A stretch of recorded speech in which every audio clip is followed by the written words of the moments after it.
आप सभी को नमस्कार। पहलाग स्वागत है आपका हमारे YouTube चैनल जीके सरकारी पर। यदि आप हमारे चैनल पर नए हैं तो चैनल को लाइक, सब्सक्राइब और शेयर ज़रूर कर दें।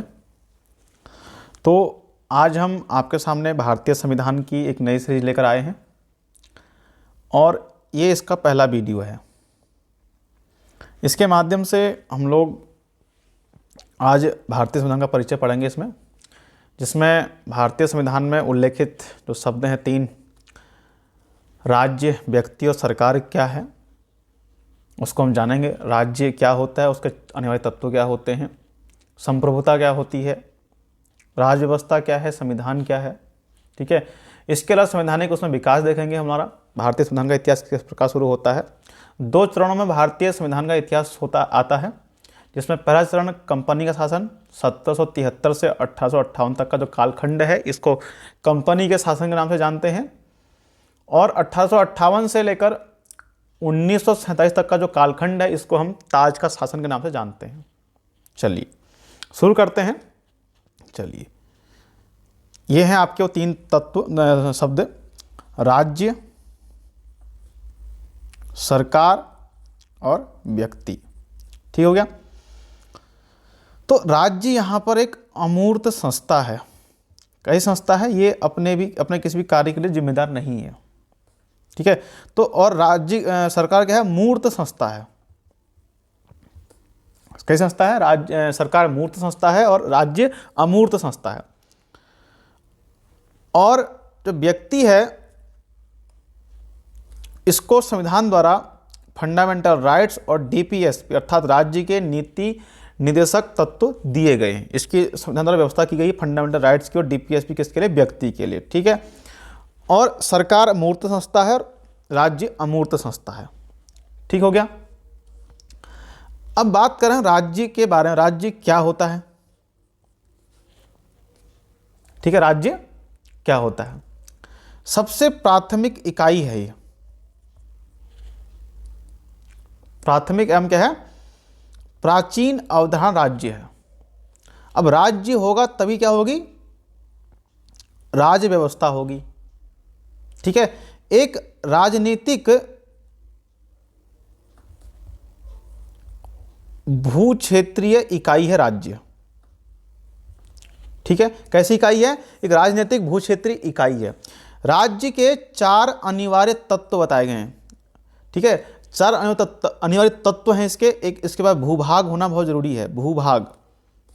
ठीक है। तो राज्य के पास क्या होना चाहिए? भूभाग होना चाहिए, जनसंख्या होनी चाहिए, सरकार होनी चाहिए और संप्रभुता होनी चाहिए। ये 4 तत्व हैं राज्य का अनिवार्य तत्व हैं, जिसमें भूभाग, जनसंख्या, सरकार और संप्रभुता। संप्रभुता कैसी? आंतरिक और बाह्य। आंतरिक और बाह्य क्या होनी चाहिए? इसके पास संप्रभुता होनी चाहिए।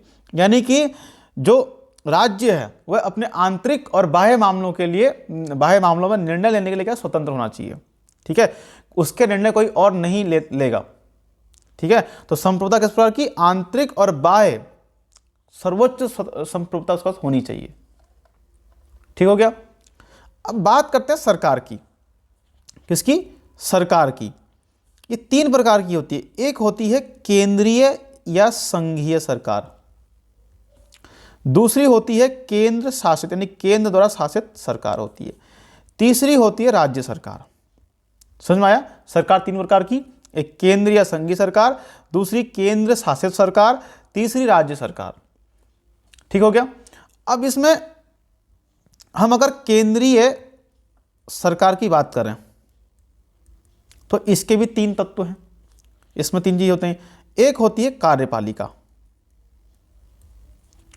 एक होती है आपकी विधायिका, एक होती है आपकी न्यायपालिका। कार्यपालिका, विधायिका, न्यायपालिका। ये केंद्रीय सरकार के साथ राज्य सरकार के 3 ही अंग ये होते हैं। ठीक है। अब इसमें देखते हैं कि कार्यपालिका क्या होती है, इसमें कौन कौन शामिल होता है, कार्यपालिका में क्या काम है कार्यपालिका। तो कार्यपालिका जो विधि विधायिका बनाती है उनको लागू करने का काम कार्यपालिका का है। तो इसमें एक होता है राष्ट्रपति कार्यपालिका में, दूसरा होता है मंत्री परिषद, जिसमें सभी मंत्री और उन मंत्रियों का जो सर्वोच्च है प्रधानमंत्री होता है। तीसरा ऐसा व्यक्ति होता है महान्यायवादी, महान्यायवादी। ये तीन इसमें शामिल होते हैं, किसमें? कार्यपालिका में। अगर बात करें विधायिका, विधायिका कौन है? अर्थात संसद है विधायिका। इसमें भी तीन ही तत्व शामिल होते हैं। एक होता है इसमें राष्ट्रपति, दूसरा होता है इसमें लोकसभा, तीसरा होता है इसमें राज्यसभा। इन तीनों से मिलकर क्या बनती है? संसद बनती है, राज्यसभा। अगर हम न्यायपालिका की बात करें तो यहां आता है आपका सर्वोच्च न्यायालय। भारत में एकीकृत न्याय व्यवस्था है। किस प्रकार की व्यवस्था है? एकीकृत न्यायपालिका की व्यवस्था है। ठीक है, यानी कि पिरामिड पर कौन है आपका? सुप्रीम कोर्ट है, फिर नीचे को हाई कोर्ट है, फिर आपके जिला कोर्ट, इस प्रकार के आ जाएंगे आपको, मुंसिफ कोर्ट, इस तरह के नीचे को आपको देखने को मिलेंगे। तो सर्वोच्च कौन है यहाँ पर? Supreme court. ठीक है, नीचे आपके यहाँ पर हाई कोर्ट आते हैं। ठीक है, राज्यों में। समझ में आ गया आपको कि कार्यपालिका में कौन? राष्ट्रपति, मंत्रिपरिषद और महान्यायवादी। विधायिका में संसद, विधायिका संसद, संसद में राष्ट्रपति, लोकसभा और राज्यसभा शामिल हैं, जबकि न्यायपालिका में सर्वोच्च न्यायालय। तो अगर हम राज्य की बात करें, राज्य में कार्यपालिका की बात करें, तो इसमें शामिल होते हैं आपके राज्यपाल, राज्य की मंत्रिपरिषद और महाधिवक्ता। ठीक है, अगर हम राज्य की विधायिका की बात करें, किसकी बात करें? राज्य की विधायिका। विधायिका बोले तो विधानमंडल। इसमें तीन व्यक्ति होते हैं। एक होगा आपका राज्यपाल, दूसरा होगा इसमें विधान परिषद होगी, और तीसरा होगा इसमें विधान सभा। ठीक है, जिस प्रकार केंद्र में है उसी प्रकार राज्य में भी ये व्यवस्थाएं हैं। न्यायपालिका की बात करें यहां पर, तो यहां पर उच्च न्यायालय अर्थात हाई कोर्ट होता है यहां पर आपका। ठीक हो गया। अब बात करते हैं राज्य व्यवस्था क्या होती है। ठीक है, राज्य, सरकार, व्यक्ति हमने समझ लिए। अब राज्य व्यवस्था क्या होती है? ठीक है, अब राज्य व्यवस्था का मतलब है राज्य की शासन व्यवस्था से। किसकी? राज्य की शासन व्यवस्था को हम क्या कहते हैं? राज्य व्यवस्था। अब राज्य कहने का मतलब यहां पर कोई प्रांत या स्टेट, राज्य की बात नहीं हो रही, बल्कि राज्य का मतलब है राष्ट्र, राज्य या फिर देश की बात हो रही है। यहां पर राष्ट्र, राज्य कहने का मतलब यहां पर यह है कि राष्ट्र, राज्य की हम बात कर रहे हैं, हमें देश की बात कर रहे हैं। ठीक है, इस राष्ट्र राज्य का जो विकास होगा वो 15वीं सदी में यूरोप में होगा। ठीक है, और 5वीं से 15वीं सदी में इस राष्ट्र राज्य जो आपकी ये राजनीतिक संरचनाएं हैं, तो सामंत काल के बाद यूरोप में सामंत काल के बाद विकसित क्या है ये संरचनाएं? कौन? राष्ट्र और राज्य। ठीक है, एग्जाम्पल के लिए 1485 में ब्रिटेन में ट्यूडर वंश की स्थापना के साथ राष्ट्र राज्यों का क्या होता है? विकास शुरू होता है। ठीक है, हमने समझ लिया राज्य क्या होते हैं, सरकार क्या होती है। ठीक है, अब इसमें आता है शासन व्यवस्था का रूप। किस प्रकार की शासन व्यवस्था वर्तमान में है और किस प्रकार की शासन व्यवस्था प्राचीन काल में थी।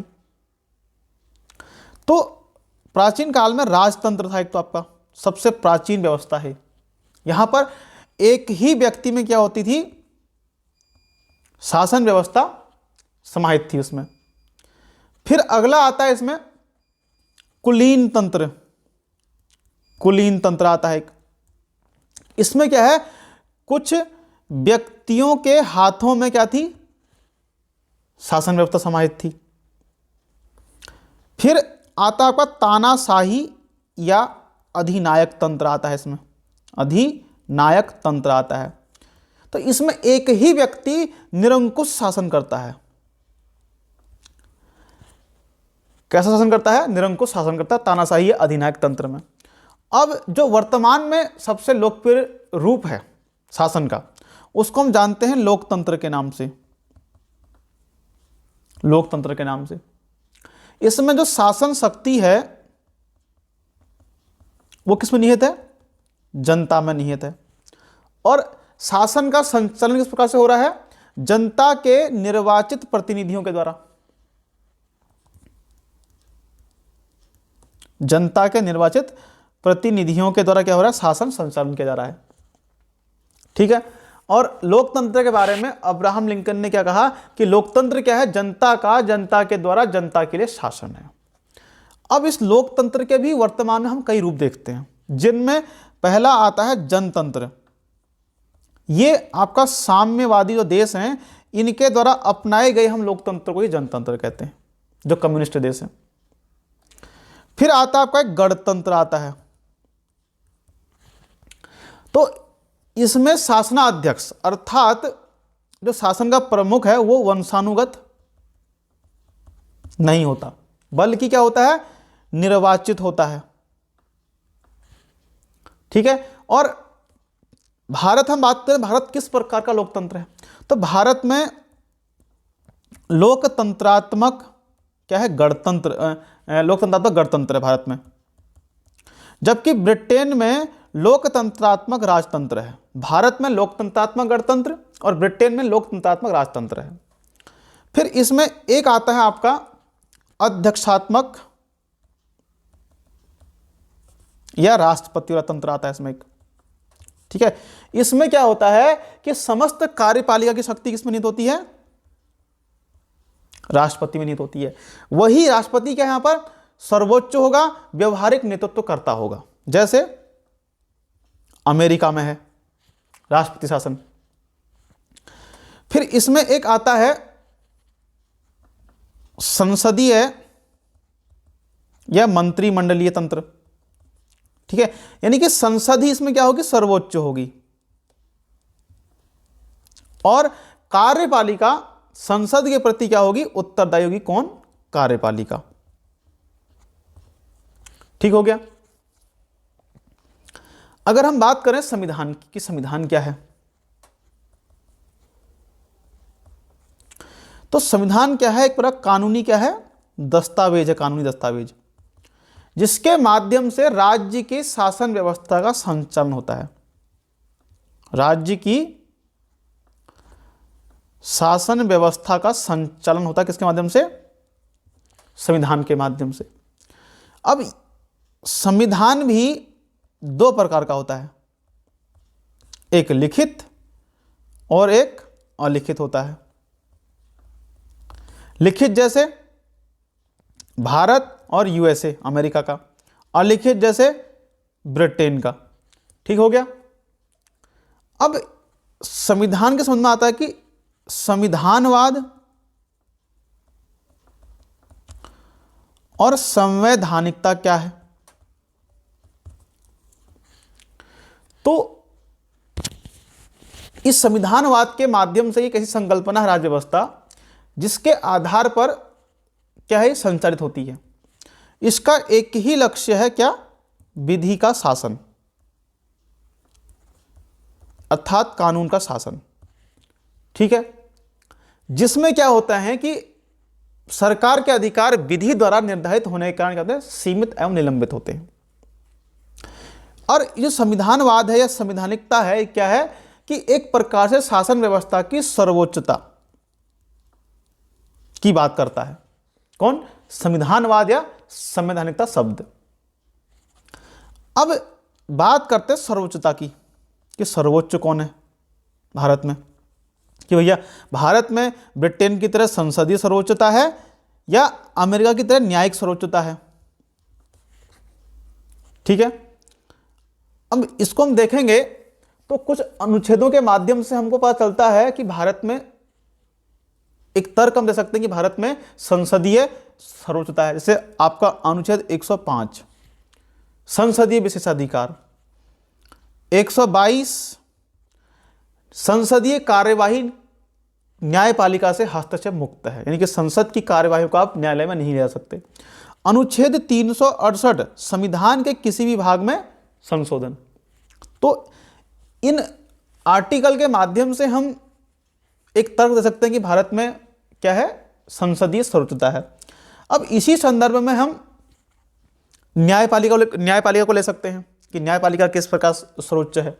तो एक आता है आपका मूल ढांचा सिद्धांत। तो इसके माध्यम से कह सकते हैं कि इसको आधार बनाकर न्यायालय ने क्या किया, अपनी सर्वोच्चता का प्रयास दिखाया। कुछ आर्टिकल है 121, अर्थात कि न्यायाधीशों के आचरण पर हम संसद में चर्चा नहीं कर सकते, लेकिन कुछ विशेष परिस्थितियों को छोड़कर, जैसे बर्खास्तगी के मामले हैं। अभी आपका बंगाल में 2 जज लड़ रहे हैं आपस में, तो सुप्रीम कोर्ट ने कहा जी हम इस मामले को खुद देखेंगे, आप साइड हो जाओ। तो इन मामलों में संसद क्या है, चर्चा नहीं कर सकती। दूसरा आर्टिकल है 137, न्यायिक पुनर्विलोकन, अर्थात जो न्यायालय है, सर्वोच्च न्यायालय है, वह क्या कर सकता है, उन कानूनों की समीक्षा कर सकता है, न्यायिक पुनर्विलोकन कर सकता है। इस माध्यम से हम कह सकते हैं। लेकिन दोनों ही तर्कों को हम देखें तो भारत में न तो ब्रिटेन की तरह संसदीय सर्वोच्चता है और न ही अमेरिका की तरह है न्यायिक सर्वोच्चता। तो संविधान ने क्या कर रखा है कि संसद और न्यायपालिका को, किसको, संसद और न्यायपालिका को क्या किया है, एक हद तक क्या है, संप्रभु बनाया है, एक संतुलन के साथ, कि कोई एक दूसरे को ओवरलैप ना कर चले जाए। ठीक है, तो हम इस पर कह सकते हैं भारत में संविधान ही क्या है, सर्वोच्च है। ठीक हो गया, चलिए इसको आप नोट कर लीजिए, देख लेते हैं इसको। तो राज्य यहां पर अमूर्त संस्था है, जबकि सरकार मूर्त संस्था है, और व्यक्ति के लिए मौलिक अधिकार और नीति निर्देशक तत्वों की व्यवस्था की गई है। एक राज्य के लिए निश्चित भूभाग, निश्चित जनसंख्या, सरकार संप्रभुता जो आंतरिक और बाह्य तौर पर होनी चाहिए, सर्वोच्च होनी चाहिए। सरकार 3 प्रकार की होती है, केंद्रीय या संघीय सरकार, केंद्र शासित सरकार और राज्य सरकार। केंद्र की बात करें, यहाँ पर कार्यपालिका है, विधायिका है, न्यायपालिका है। कार्यपालिका के अंतर्गत राष्ट्रपति, मंत्रिपरिषद, महान्यायवादी। विधायिका अर्थात संसद में राष्ट्रपति, लोकसभा, राज्यसभा शामिल है। जबकि न्यायपालिका एकीकृत है, यहाँ पर सर्वोच्च न्यायालय है आपके पास। ठीक है, राज्य में कार्यपालिका में राज्यपाल, मुख्यमंत्री, महाधिवक्ता। विधायिका अर्थात विधानमंडल में राज्यपाल, विधान परिषद और विधानसभा शामिल है। और न्यायपालिका की बात करें तो यहाँ पर हाई कोर्ट है आपके पास यहाँ पर। ठीक हो गया। राज्य व्यवस्था का तात्पर्य किसी राज्य की शासन व्यवस्था से है। यहां राज्य से तात्पर्य किसी प्रांत या राज्य से नहीं, बल्कि राष्ट्र राज्य से है या देश से है, जिसका विकास यूरोपीय संदर्भ में 15वीं सदी में होता है। राष्ट्र राज्य 5वीं सदी से 15वीं सदी के सामंत काल के बाद विकसित व्यवस्थित राजनीतिक संरचनाएं हैं। जैसे सन 1485 में ब्रिटेन में ट्यूडर वंश की स्थापना के साथ राष्ट्र राज्यों का विकास होता है। राज्य व्यवस्था की सबसे प्राथमिक प्राचीन अवधारणा राज्य है। राज्य होगा तभी क्या होगी, राज्य व्यवस्था होगी। यह एक राजनीतिक भूक्षेत्रीय इकाई है। राज्य के 4 अनिवार्य तत्व में भूभाग, सरकार, संप्रभुता और जनसंख्या। यहाँ पर इसको लिख लीजिएगा, ये टाइपिंग तो छूट गया है। और संप्रभुता सर्वाधिक महत्वपूर्ण तत्व है। सरकार के अंतर्गत 3 तत्व हैं, विधायिका, कार्यपालिका, न्यायपालिका, जिसमें विधायिका का काम कानून संबंधी कार्य करना, कार्यपालिका का काम कानून को लागू करना, और न्यायपालिका का कार्य है कानून की समीक्षा करना।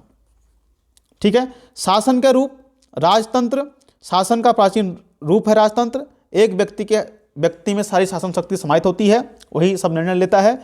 कुलीन तंत्र, कुछ व्यक्तियों के हाथों में शासन शक्ति समाहित होती है, वही निर्णय लेते हैं। तानाशाही या अधिनायक तंत्र, ये निरंकुश शासन है, यहाँ पर इसको तानाशाही शासन कहते हैं।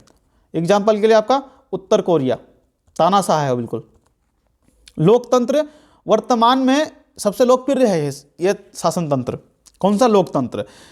शासन शक्ति जनता में निहित है और उसका संचालन जनता के निर्वाचित प्रतिनिधियों के द्वारा किया जाता है।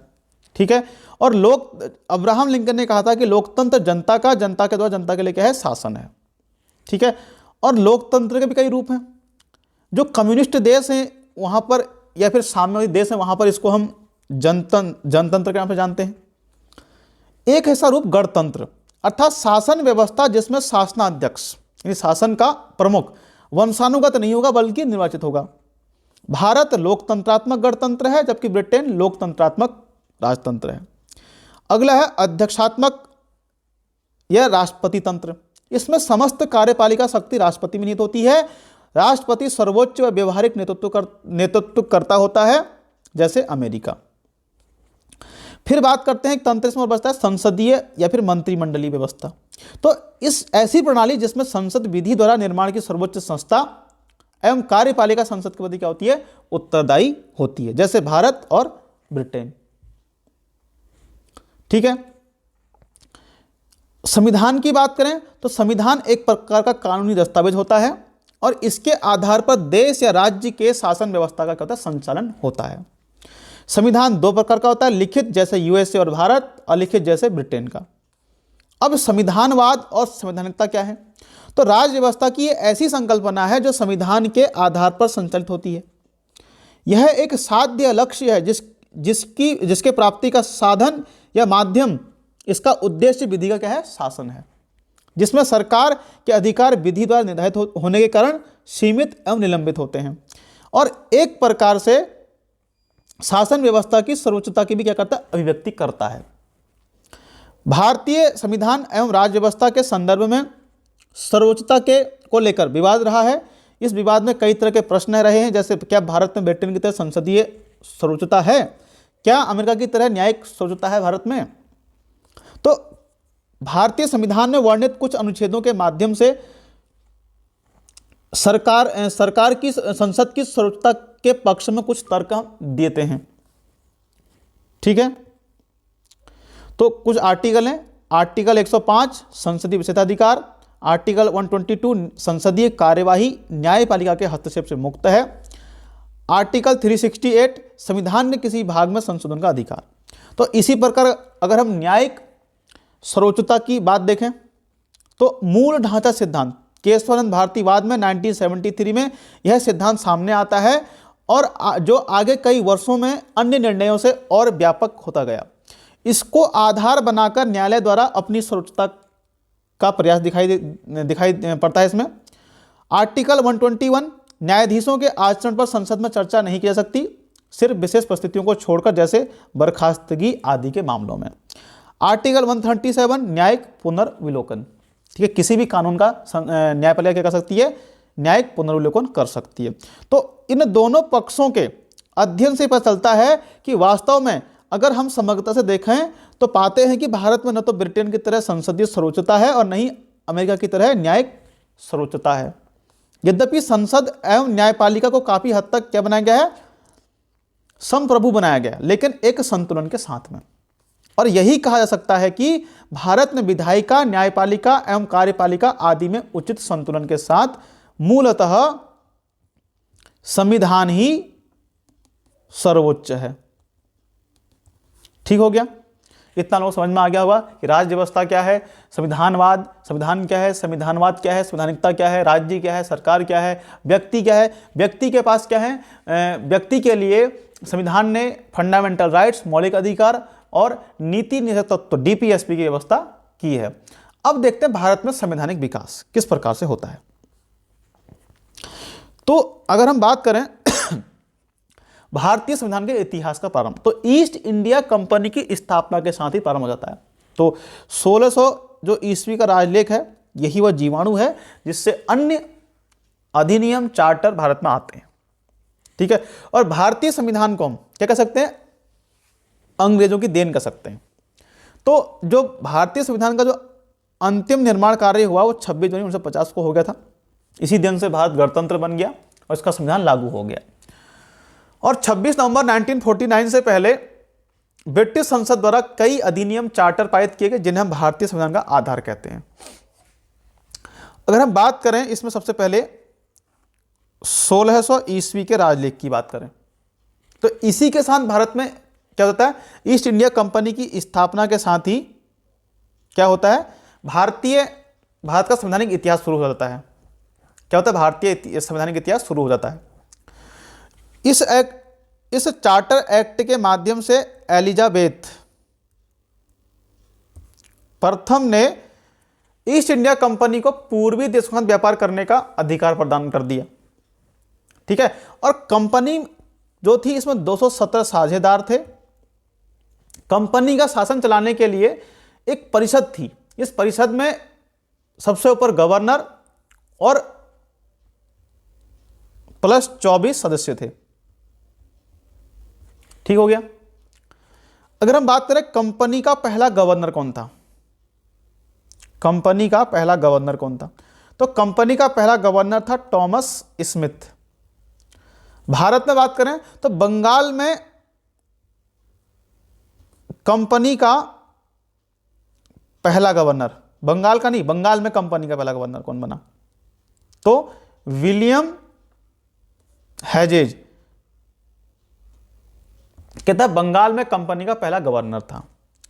अब 1608 में यहां पर अपनी कोठी खोलने के लिए ब्रिटेन के राजा जेम्स प्रथम के द्वारा किसे भेजा गया, कैप्टन हॉकिंस को जहांगीर के दरबार में भेजा जाता है और यह मुलाकात करता है इससे आगरा में जहांगीर से, और इसको जहांगीर दे देता है इंग्लिश खान की उपाधि। फिर अब स्टार्टिंग में जहांगीर इनको अनुमति देता है, लेकिन पुर्तगालियों के विरोध के कारण अनुमति वापस ले लेता है। लेकिन 1611 में अंग्रेजों ने स्वाली के युद्ध में पुर्तगालियों को हरा दिया और इस प्रकार 1613 में ये अपनी कंपनी कहाँ खोलते हैं, सूरत में स्थायी कंपनी खोल देते हैं। उससे पहले मसूलीपट्टनम में खोला था उन्होंने, लेकिन वो स्थायी कंपनी नहीं थी, ये भी आपको ध्यान रखना है। इसके बाद जेम्स प्रथम ने सन 1615-16 में एक व्यक्ति को और भेजा, उसका नाम है सर टॉमस रो। ये मुलाकात करता है जहांगीर से अजमेर में। ठीक हो गया, तो ये था कंपनी के बारे में। ठीक है, बाकी तो हिस्ट्री का टॉपिक है। और इसके बाद आता है एक 1726 का राजलेख आता है। क्या आता है, राजलेख आता है। इसके माध्यम से कोलकाता, बंबई और मद्रास जो तीनों प्रेसिडेंसी इनके राज्यपालों और परिषदों को क्या दे दिया गया, विधि बनाने का अधिकार दे दिया इनको कि साहब अब आप विधि बना सकते हैं। इससे पहले ये जो विधि बनाने का इनका अधिकार था ये इंग्लैंड स्थित निदेशक बोर्ड में निहित था। ठीक है, अब भारत में कंपनी ने अपना शासन शुरू करने से पहले कुछ युद्ध भी लड़े हैं। कुछ फेमस युद्ध हैं। 1757 का प्लासी का युद्ध होता है, एक बंगाल के नवाब सिराजुद्दौला और अंग्रेजों के बीच में होता है, जिसमें बंगाल के नवाब की हार होती है। उसके बाद आता है 1759 का बेदरा का युद्ध होता है। ये डचों के साथ होता है, डच भी हार गए, एक प्रतिद्वंदी और आउट हो गया इनका। 1760 में होता है वांडीवास का युद्ध, अंग्रेज प्लस फ्रांसीसी हार जाते हैं, तो इनका एक और प्रतिद्वंदी आउट हो जाता है। 1761 में लड़ते हैं आपस में पानीपत के तृतीय युद्ध में मराठे और अहमद शाह अब्दाली। ठीक है, अब इसमें अंग्रेजों का कोई रोल नहीं होता कि साहब दोनों अलग अलग शक्तियां लड़ रही होती हैं, लेकिन इस पानीपत के तृतीय दिन ये तय कर दिया भारत में कि कौन शासन नहीं करेगा, कौन करेगा नहीं, कौन नहीं करेगा, ये तय कर दिया। ठीक है, फिर एक युद्ध और होता है 1764 का बक्सर का युद्ध। त्रिपक्षीय गुट था, दिल्ली का सम्राट शाह आलम द्वितीय, अवध का नाम शुजाउद्दौला और बंगाल का अपदस्थ शासक मीर कासिम। तो ये त्रिपक्षीय गुट बनाते हैं और त्रिपक्षीय गुट की हार होती है और अंग्रेज जीत जाते हैं।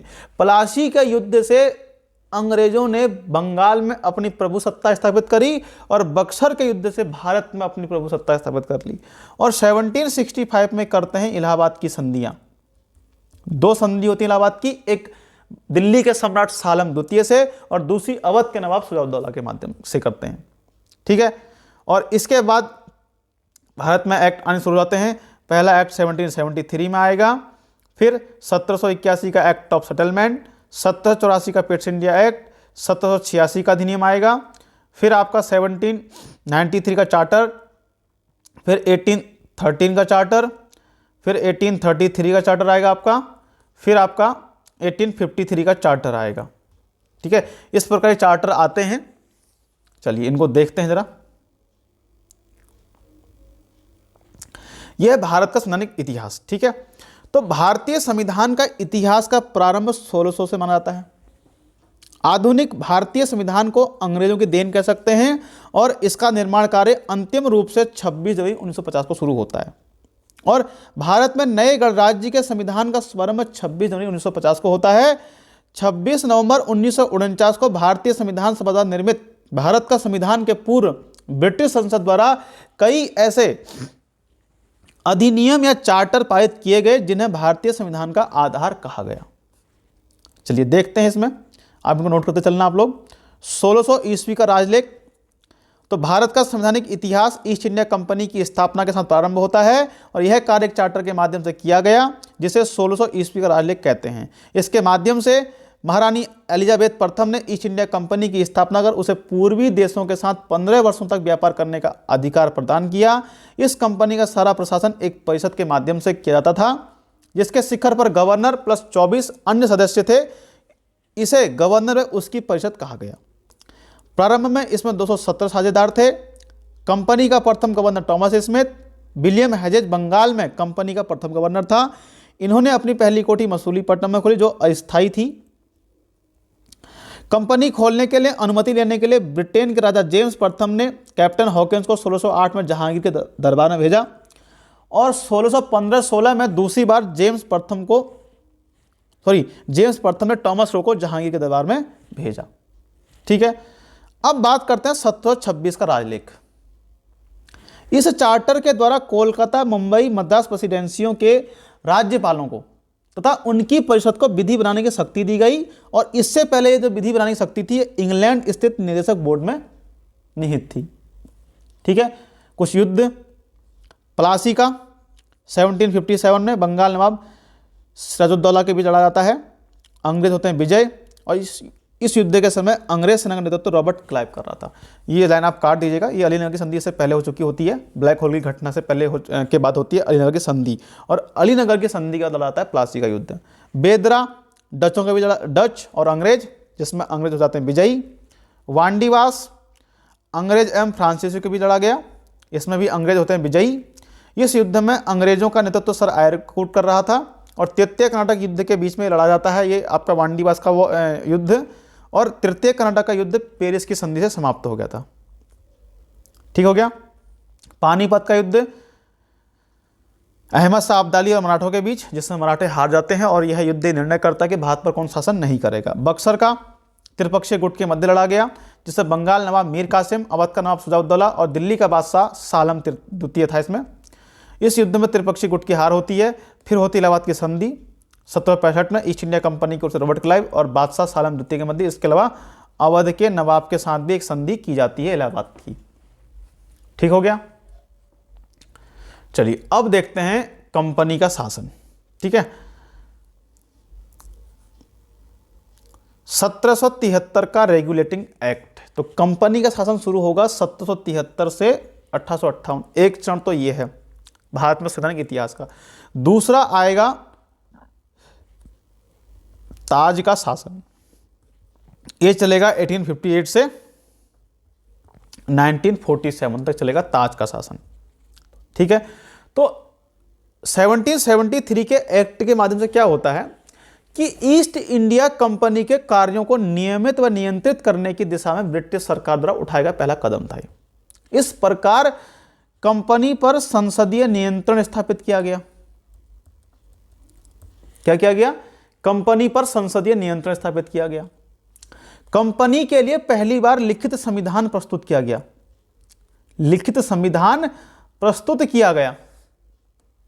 ठीक है, पहली बार कंपनी के प्रशासनिक व राजनीतिक कार्यों को मान्यता दे दी गई। केंद्रीय प्रशासन की नींव रखी गई। ठीक हो गया।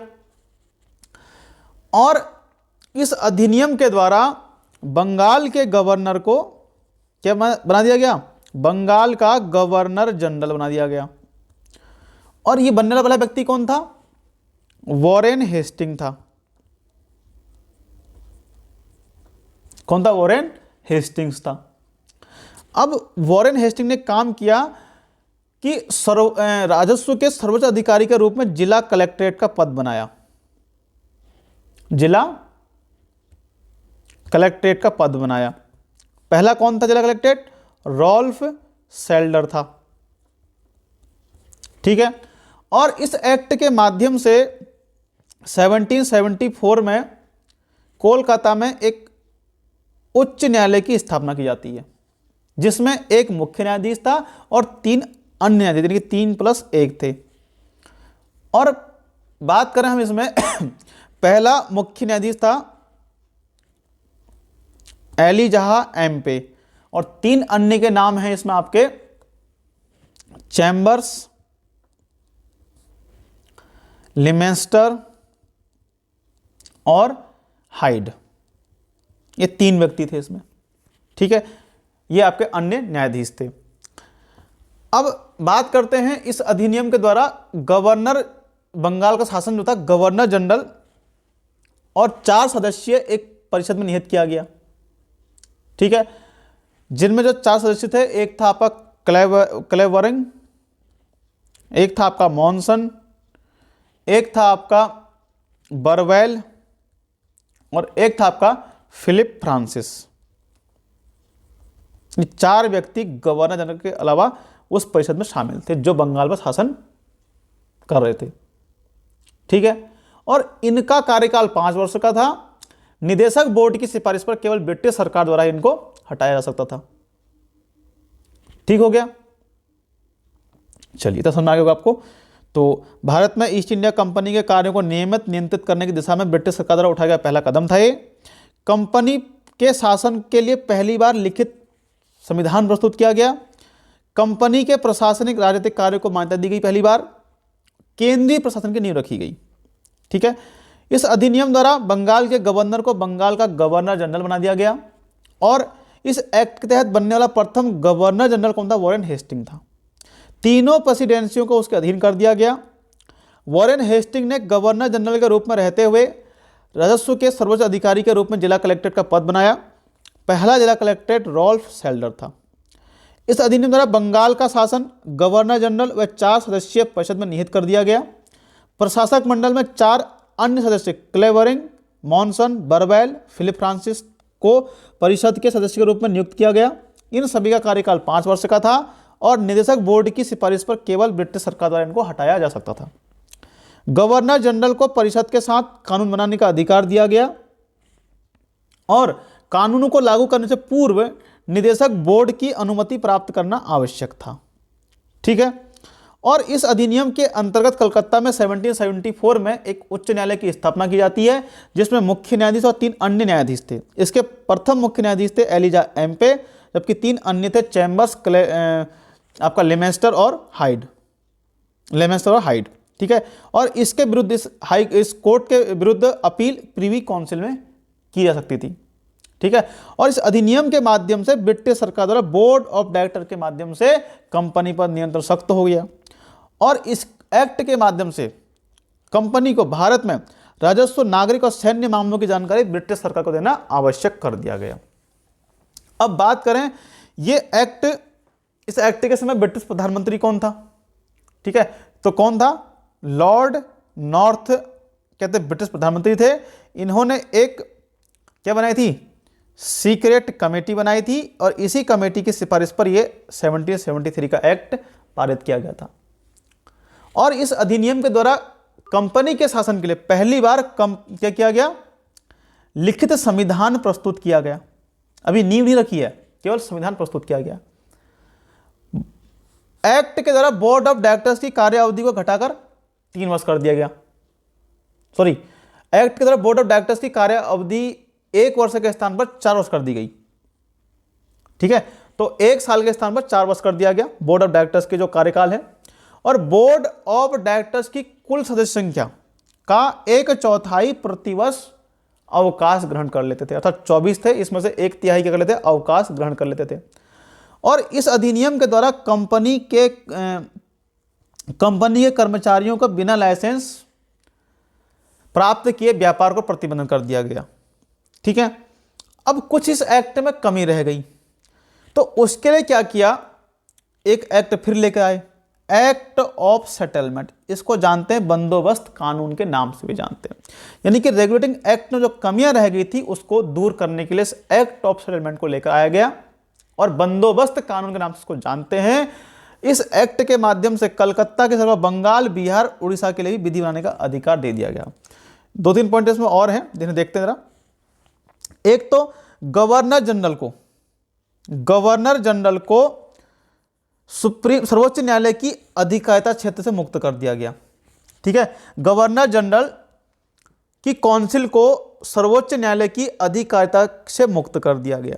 दूसरा पॉइंट, सर्वोच्च न्यायालय की राजस्व अधिकारिता को समाप्त कर दिया गया, और गवर्नर जनरल व उच्चतम न्यायालय की शक्तियों का विभाजन कर दिया गया कि भैया आपका काम क्या है और आपका काम क्या है, इसको बांट दिया गया इस तरीके से। अब बात करते हैं पिट्स इंडिया एक्ट 1784 की। किसकी? 1784 की। इसमें क्या होता है, कंपनी के जो राजनीतिक कार्य हैं और जो व्यापारिक कार्य हैं अर्थात वाणिज्यिक कार्य हैं, उनके लिए उनको अलग अलग कर दिया। उन दोनों के लिए एक बीओडी बनाया गया और एक बीओसी बनाया गया, अर्थात बोर्ड ऑफ डायरेक्टर्स व्यापारिक मामलों के लिए, बोर्ड ऑफ कंट्रोलर राजनीतिक कार्यों के लिए बनाया गया। इनकी नियुक्ति कौन कर रहा था? ब्रिटिश सम्राट कर रहा था। और इस प्रकार भारत में द्वैध शासन का क्या होता है? प्रारंभ होता है। ठीक है, और इस एक्ट के माध्यम से भारत में जो कंपनी के अधीन क्षेत्र थे उनको क्या कहा गया? ब्रिटिश आधिपत्य या ब्रिटिश अधिकाराधीन क्षेत्र कहा गया। ठीक है, और ब्रिटिश सरकार को भारत में कंपनी के कार्यों और उसके प्रशासन पर पूर्ण नियंत्रण प्रदान कर दिया गया इस एक्ट के माध्यम से। नियंत्रक मंडल के सदस्यों की संख्या थी 6।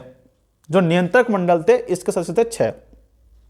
ठीक है, गवर्नर जनरल की परिषद की संख्या पहले 4 थी। कितनी थी? पहले 4 थी, और पिट्स इंडिया एक्ट के माध्यम से अब 3 कर दी गई। कितनी कर दी गई? 3 कर दी गई। इनमें से ही एक को प्रांत का सेनापति नियुक्त कर दिया गया। ठीक है, भारत में जो अंग्रेज अधिकारी नियुक्त थे उनके लिए इंग्लैंड में कोर्ट की स्थापना कर दी गई। कंपनी के कर्मचारियों को निजी व्यापार करने और भारतीय लोगों से उपहार लेने पर प्रतिबंध लगा दिया गया। कौन से एक्ट के माध्यम से? पिट्स इंडिया एक्ट 1784 के माध्यम से। ठीक है, तो क्या क्या इसमें हो गया देख लेते हैं इसको। तो पिट्स इंडिया एक्ट आपका ये, कंपनी के राजनीतिक और वाणिज्यिक कार्य अलग कर दिए गए, बोर्ड ऑफ डायरेक्टर्स व्यापारिक मामलों के लिए, बोर्ड ऑफ कंट्रोलर राजनीतिक मामलों के लिए। ठीक हो गया, तो बोर्ड ऑफ कंट्रोलर राजनीतिक मामलों के लिए इंग्लैंड में था। इनकी नियुक्ति सम्राट कर रहा था। इस प्रकार द्वैध शासन का होता है प्रारंभ, और इस प्रकार यह अधिनियम 2 कारण से महत्वपूर्ण है। एक तो क्या करते हैं? पहला, भारत में कंपनी के अधीन क्षेत्रों को पहली बार ब्रिटिश आधिपत्य या ब्रिटिश अधिकाधीन क्षेत्र कहा गया। दूसरा, ब्रिटिश सरकार को भारत में कंपनी के कार्यों और उसके प्रशासन पर पूर्ण नियंत्रण प्रदान कर दिया गया। नियंत्रक मंडल के सदस्यों की संख्या 6 कर दी गई। ठीक है, गवर्नर जनरल की परिषद की संख्या जो पहले 4 थी, 73 के एक्ट थे, अब कितनी कर दी? 3 कर दी गई। इन्हीं में से एक को प्रांत का सेनापति बना दिया गया। और भारत में नियुक्त अंग्रेज अधिकारियों के अवैध कार्यों पर मुकदमा चलाने के लिए इंग्लैंड में कोर्ट की स्थापना की गई। किसकी स्थापना की? कोर्ट की। और इस एक्ट के द्वारा कंपनी के कर्मचारियों को निजी व्यापार करने, भारतीय लोगों से उपहार लेने पर प्रतिबंध लगा दिया गया। ठीक है, अब बात करते हैं 1786 के अधिनियम की। इसके माध्यम से गवर्नर जनरल को प्रधान सेनापति बना दिया गया। और कौन था बनने वाला? कॉर्नवालिस था। ठीक है, और 1786 का अधिनियम कॉर्नवालिस की इच्छा से बनाया गया था, क्योंकि ये अमेरिकी क्रांति में हार के आया था। बोले आपने हमको वहां छूट नहीं दी, अगर आप हमको भारत भेज रहे हैं तो ऐसी स्थिति वहां न होने पाए, इसके लिए आप क्या करो? हमको प्रधान सेनापति बनाओ। और क्या करो?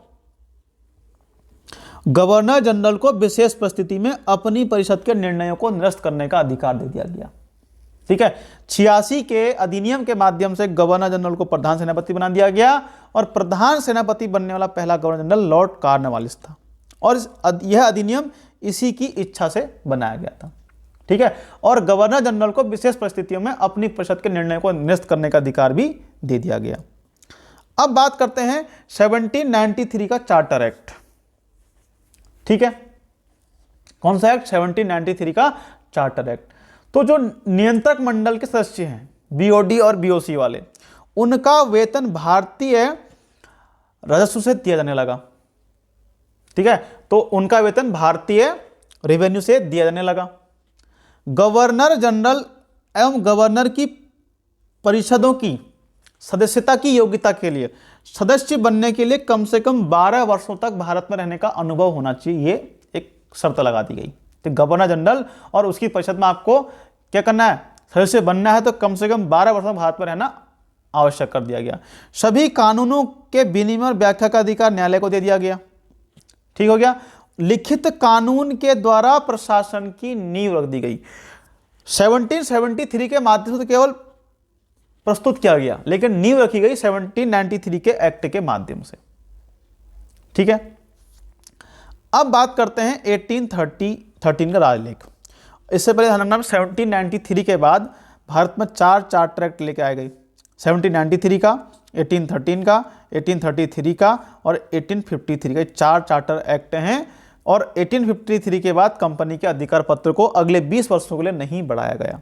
अर्थात ये आप समझिए कि कंपनी को ब्रिटिश सरकार पहले ही खत्म करना चाहती थी।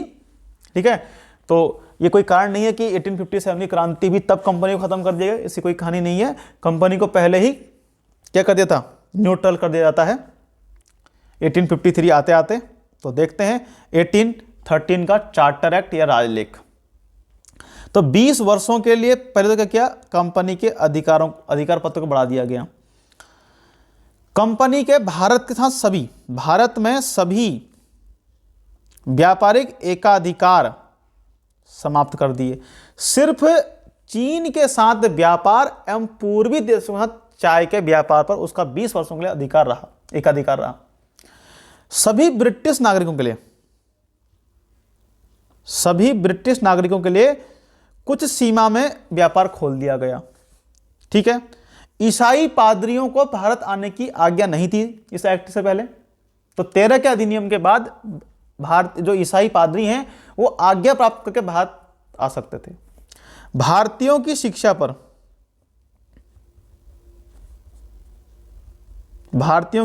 पर 1 लाख खर्च करने का प्रावधान किया गया। स्थानीय स्वशासी संस्थाओं अर्थात लोकल गवर्नमेंट को कर लगाने का अधिकार दिया गया।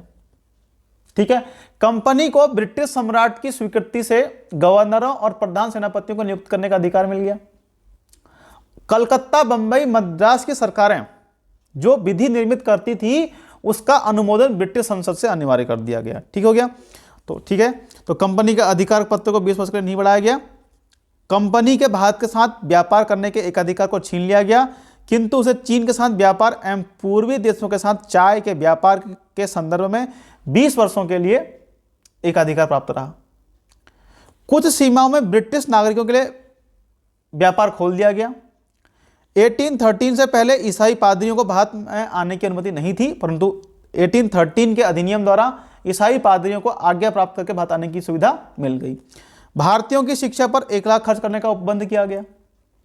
स्थानीय स्वशासी संस्थाओं को कर लगाने का अधिकार दिया गया और ब्रिटिश सम्राट की स्वीकृति से कंपनी को गवर्नरों तथा प्रधान सेनापतियों की नियुक्ति का अधिकार दे दिया गया। कलकत्ता, मुंबई, मद्रास की सरकारों द्वारा निर्मित विधियों का ब्रिटिश संसद द्वारा अनुमोदन अनिवार्य कर दिया गया। ठीक हो गया। अब देखते हैं 1833 का राजलेख। चलिए, तो इसके द्वारा, ठीक है, यानी कि 1813 के बाद तो क्या था कि 1813 में क्या होता कि भारत के साथ जो व्यापार कर रही थी कंपनी वो सब एकाधिकार छीन ले गए, लेकिन चाय के साथ चीन के साथ व्यापार और पूर्वी देश के साथ जो उसका चाय का व्यापार था उसको भी खत्म कर दिया गया, सारे व्यापारिक अधिकार खत्म कर दिए। अब भारत में कंपनी का काम केवल क्या रह गया? कंपनी की ओर से भारत में शासन करना रह गया। ठीक हो गया। बंगाल के गवर्नर को, एक महत्वपूर्ण लाइन इसमें और है कि बंगाल के गवर्नर जनरल को संपूर्ण भारत का गवर्नर जनरल कहा जाने लगा। और कौन बना सबसे पहले? विलियम बेंटिक क्या बना? भारत का पहला गवर्नर जनरल बना। ठीक है, और इस एक्ट के माध्यम से केंद्रीय शासन की नींव रखी गई। बंबई मद्रास की जो सरकार, जो परिषदें थी, उनकी विधि निर्माण की शक्ति को वापस ले लिया गया। ठीक है, और इसमें एक चीज और है कि जो भारतीय हैं तो उनके लिए क्या था कि जो कंपनी के अधीन पद धारण करते थे, उनके लिए किसी व्यक्ति को धर्म, जन्म स्थान, मूल वंश या रंग भेद के आधार पर अयोग्य न ठहराए जाने का उपबंध से कर दिया गया। ठीक है, और एक काम और किया गया कि जो गवर्नर जनरल की परिषद थी, उसको राजस्व के संबंध में पूर्ण अधिकार देते हुए गवर्नर जनरल को संपूर्ण देश के लिए बजट तैयार करने का अधिकार दिया गया। इसको अधिनियम भी कहते थे, और इसको रद्द करने का अधिकार नियंत्रक मंडल के पास था। इन्हीं विलियम बेंटिक महोदय के माध्यम ने 1829 में सती प्रथा का अंत भी किया था। क्या किया था? सती प्रथा का अंत भी किया था। ठीक है, और इन्हीं के समय एक विधि आयोग का गठन किया गया था। विधि आयोग मैकाले साहब की अध्यक्षता में। ठीक है, इन्हीं मैकाले महोदय को अंग्रेजी शिक्षा का जनक कहते हैं। ठीक है, 1843 में, इससे पहले क्या होता है कि भारत में दास प्रथा को अवैध घोषित किया जाता है, और 1843 में एलन बरो महोदय के समय क्या होता है? इस दास प्रथा का अंत कर दिया जाता है, रंग भेद का अंत भी कर दिया जाता है। ठीक है, ये काम करते हैं। ठीक हो गया, चलिए तो देख लेते हैं। तो इसके द्वारा कंपनी के व्यापारिक अधिकार पूर्णतः समाप्त कर दिए गए। अब कंपनी का कार्य क्या था? केवल ब्रिटिश सरकार की ओर से भारत में व्यापार करना रह गया। बंगाल के गवर्नर जनरल को संपूर्ण भारत का गवर्नर जनरल कहा जाने लगा, और केंद्रीय शासन की नींव रखी गई। विलियम बेंटिक पहले गवर्नर जनरल थे। बंबई मद्रास की परिषदों की विधि निर्माण की शक्ति को वापस ले लिया गया। विधिक परामर्श हेतु गवर्नर जनरल की परिषद में चौथे सदस्य को शामिल कर लिया गया, और 1843 में उसको हटा भी दिया गया।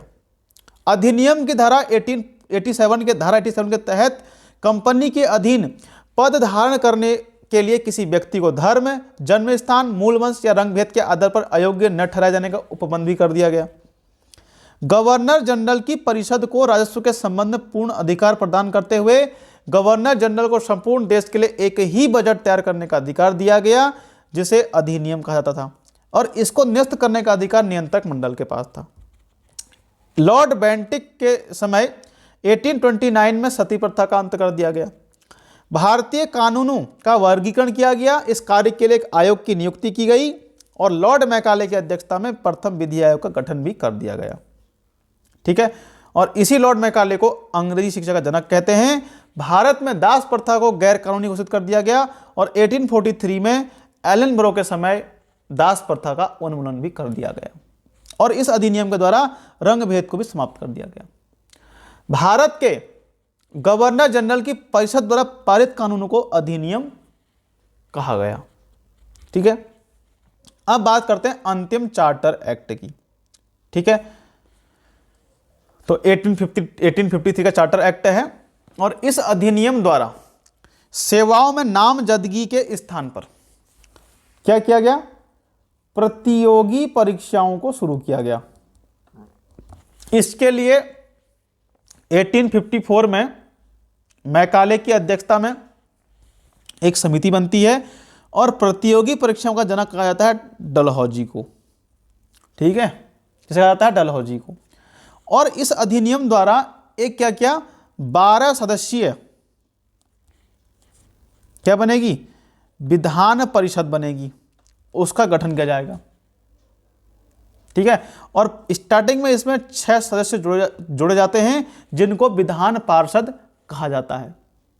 ठीक है, और एकमात्र चार्टर एक्ट है 1843 का, जिसमें कंपनी के अधिकार पत्रों को 20 वर्ष के लिए नहीं बढ़ाया गया। ठीक है, विधान परिषद का प्रमुख कार्य था, जो विधान परिषद बनाई गई,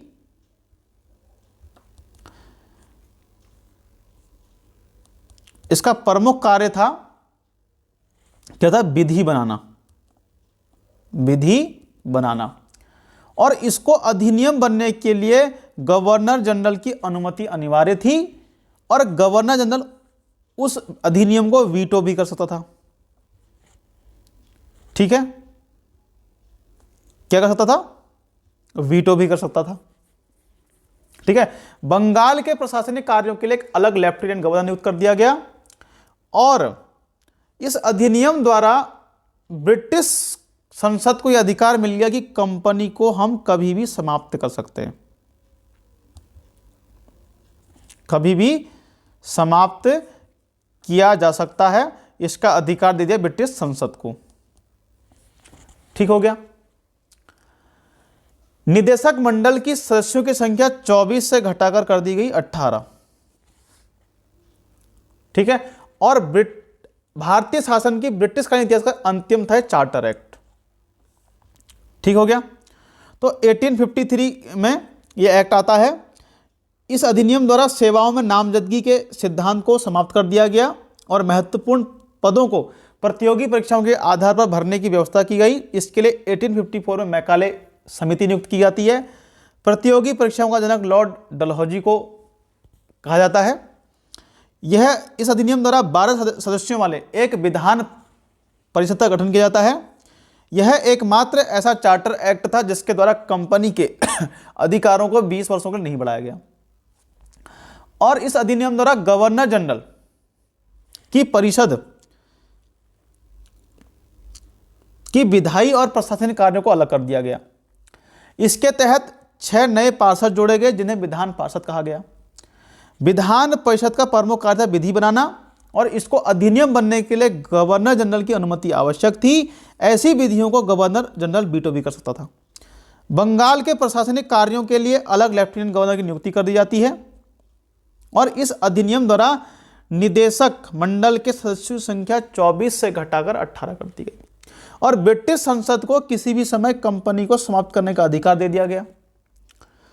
और यह एक्ट भारतीय शासन के ब्रिटिशकालीन इतिहास में अंतिम चार्टर एक्ट था। कुछ क्वेश्चन है। भारत में ईस्ट इंडिया कंपनी की स्थापना किस चार्टर एक्ट के तहत की जाती है? 1600 ईस्वी के चार्टर एक्ट के तहत की जाती है। ईस्ट इंडिया कंपनी ने भारत में अपना कार्य कहां से प्रारंभ किया? सूरत से प्रारंभ किया। आंग्ल भारतीय विधि संहिताओं के निर्माण एवं विकास की नींव कहां से प्रारंभ होती है? 1600 ईस्वी के राजलेख से प्रारंभ होती है। इंग्लैंड में स्थित कंपनी के बोर्ड ऑफ डायरेक्टर्स का विधि निर्माण का अधिकार किस राजलेख द्वारा गवर्नर व उसकी परिषद के सदस्यों में निहित किया गया? तो 1726 के राजलेख द्वारा। ठीक है, तो ये हमने कंपनी के अधीन जो आपका शासन था उसको मैं देखा। कल को हम देखेंगे यहाँ पर आपका ताज का शासन। तो इनको हम एक बार सनों के माध्यम से देख लेते हैं। तो 1600 ईस्वी में कंपनी की स्थापना, ठीक है, और 1608 में कैप्टन हॉकिंस आता है। फिर 1615-16 में सर टॉमस रो आएगा। फिर 1726 का आपका राजलेख आता है।